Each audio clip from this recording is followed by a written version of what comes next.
Di video ini gue bakal jelasin orang-orang yang punya mental juragan. Oke? Kalau lu di sini bukan mental juragan, terus lu nggak mau namanya berjuang, lu nggak mau usaha, lu nggak mau bisnis, ataupun lu nggak mau terjun dulu di dalam dunia bisnis, silakan tinggalkan channel ini sekarang.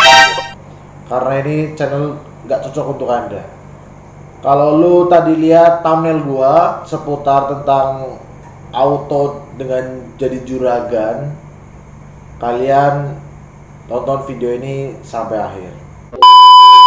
Kembali di video berbagi pengalaman seputar tentang bisnis. Menurut gua ini adalah salah satu usaha yang bisa bikin profit, dan keuntungannya itu lumayan menurut gua.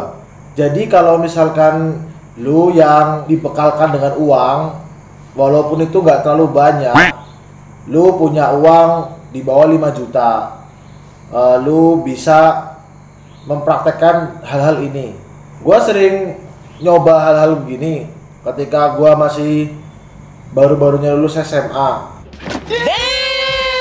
Tentang gadai, orang butuh uang dan atau bingung buat nyari pinjaman yang mana. Sebenarnya triks ini gua bocorin di video ini karena sebenarnya sifatnya itu kurang enak untuk orang yang bagi korban, yang menurut gue sih korban lah. Oh my god. Ya. Tapi ya kita namanya nggak ada yang tahu orang mau butuh duit gimana caranya. Sebenarnya kita ya di sini niatnya membantu aja. Dan ini kalau dibilang sistemnya kejahatan atau gimana, enggak sih.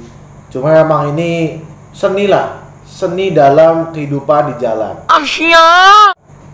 Seperti inilah kehidupan di jalan. Ketika lu dipandang dari teman-teman lu itu sebagai orang yang ada, maksudnya tuh lu bisa punya uang yang cukup ataupun lebih, pasti teman-teman lu itu pada WA, duit dong, ada duit nggak? Ini enggak. Nah, di sini itu kita bisa fungsikan. Kenapa gua ngomong begitu? Bukannya namanya mau meras duit temen tuh enggak. Hidup sebisa mungkin biar bisa simbiosis mutualisme. What the fuck? Temen lu butuh duit, ya lu punya pegangan. Sekarang zamannya udah banyak orang-orang yang pada pinjem duit tapi nggak tahu pada kemana. Dia minjem duit ke kita, kita kasih baik-baik, tapi nyatanya lama-kelamaan pasti susah buat dibayar. Walaupun nggak semuanya ya, walaupun nggak semuanya. Di sini kan gua sharing tentang pengalaman. Jadi menurut gua ya, kenapa nggak bisa dilakuin kalau ini bisa jadi lahan bisnis.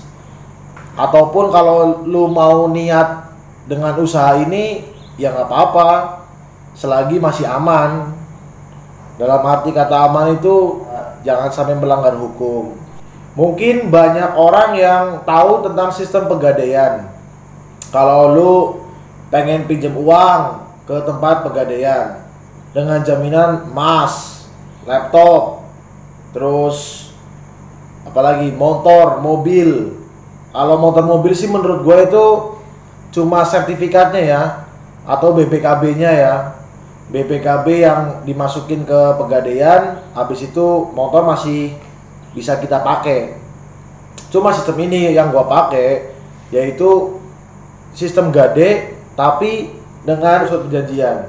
Kalau misalkan buat teman-teman lu yang lagi pada butuh duit, walaupun butuh duitnya tuh nggak banyak, butuh duit cuma 2 juta, 3 juta, ya nggak apa-apa, ataupun 4 juta, silakan lu bisa buka jasa ini dengan cara buka gadaian, pegadaian swasta lah, pegadaian punya lu sendiri, bukan punya perusahaan.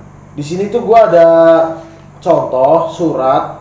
Kenapa gua harus pakai surat? Karena kita nggak tahu motor yang digadai oleh teman kita atau orang yang kita nggak kenal, itu kita nggak tahu itu motor asal dari mana.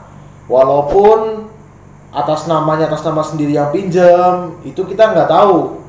Kita tuh nggak tahu kalau misalkan motor itu bermasalah ataupun motor itu tuh dalam keadaan mati pajak atau lagi buruan polisi atau apa, kita nggak tahu. Jadi menurut gua alangkah bagusnya kalau ada orang yang mau menggadaikan motornya, lebih baik kita bikin surat perjanjian.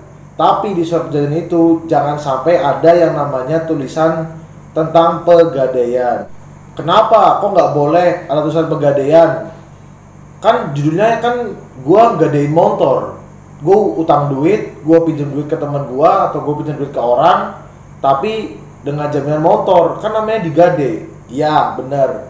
Tapi di sini gua mau jelasin tentang bagaimana ngasih surat, tapi surat itu tuh jangan ada kata-kata pegadaian. Kenapa begitu? Karena supaya biar kalau nanti motor itu bermasalah, kita menyelesaikannya dengan cara hukum. Nah, dengan cara hukumnya gimana? Cara hukumnya ya dengan cara kita ngasih surat perjanjian itu pas di awal sebelum yang pinjam uang itu udah terima dari duit kita. Terus kalau misalkan nanti motornya bermasalah gimana? Yaitu yang buat pegangan itu adalah surat perjanjian itu. Cuma di surat perjanjian itu jangan sampai bawa-bawa nama pegadaian, karena kita itu bukan dari perusahaan pegadaian. Kita kan hanya perorangan. Kita hanya perorangan yang punya duit nggak terlalu banyak gitu kan. Hanya buat menjembatani teman kita atau orang yang nggak kenal yang mau gadein motornya. Terus dengan masalah bunga, nah di sini tuh kita bisa meraih keuntungannya. Sombong amat. Dari tentang pegadaian itu, tentang kita ngasih uang itu ke orang yang mau gadein motornya. Jadi di situ di lahan bisnis kita, misalkan ada orang yang mau gadein motornya itu di sini gue biasanya motor aja ya, nggak usah mobil atau emas atau laptop, yang gampang dan ini pengalaman gue pribadi. Jadi kalau misalkan mau gadein motor itu kita tanya dulu. Kita tanya sama orangnya mau berapa bulan. Karena di sistem gua pribadi sendiri itu minimal 1 bulan. Kalau misalkan buat minjem duit dengan jaminan motor, itu menurut gua 1 bulan itu sangat minimal. Karena kalau kita ngeliatin gaji orang juga kadang ya bulan depan lah cairnya gitu kan, nggak cepat gitu loh. Nah di sini kalau kita hitung-hitungannya bunga dari peminjaman uang itu, kita itu peminjamannya misalkan peminjaman 3 juta, bunganya itu 10% dari uang yang dipinjam. Misalkan orang mau pinjam 3 juta dengan jaminan motor. Nah, 10% dari 3 juta itu berapa? Ya 300. Itu sebulan. Nah, ketika nanti orang itu terima uang, ketika pas terima uang 3 juta, itu harus langsung dipotong. Langsung dipotong 300 ribu. Jadi kalau orang mau pinjam uang 3 juta, berarti dia hanya terima 2.700.000. Karena yang 300 itu udah langsung kepotong. Itu sistem gua sendiri. Kalau dia sebulan, nanti dia sebulan. Setelah dia sebulan pas pinjam, terus dia mau balikin uangnya ke kita, dia harus kembaliin berapa? Dia harus kembaliin uang 3.300.000.